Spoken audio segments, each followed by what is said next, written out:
বইছে বাতাস বসন্ত রং, আবিরে সম্মতি। তোমার গালে হাত ছোঁয়ালে কি আর এমন ক্ষতি? রং লাগিয়ে লাভ কি যদি মনেই না সে লাগে?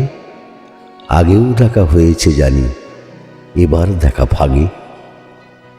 ইচ্ছে তো হয় হঠাৎ করে জড়িয়ে খুব ধরি, আকস্মিকের বায়না তোমার সতত সঞ্চরী।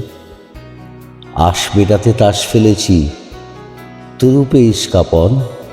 হারবে খেলায় এ ফাল্গুনে অন্য রঙের যাপন খুব মানাবে। যেমন মানায় রাই সোহাগে কানু, তেমনি আছি সে ছাই লোকে মানুক বা না মানুক। এক ডাকে সই যায় না ফাগুন, থাকে সে গুঞ্জনে। দোষ না দিলেই হলো তাকে, প্রশ্ন চলে অনেক। উরুক গুলাল হাওয়ায় তাকে পরাবো অন্তরা। গানের মতো বাঁধলে জানি যায় না তফাৎ করা। একলা পাগল গাইছে, তুমি ঠিক করো তার গতি। বইছে বাতাস বসন্ত রং, আবিরে সম্মতি।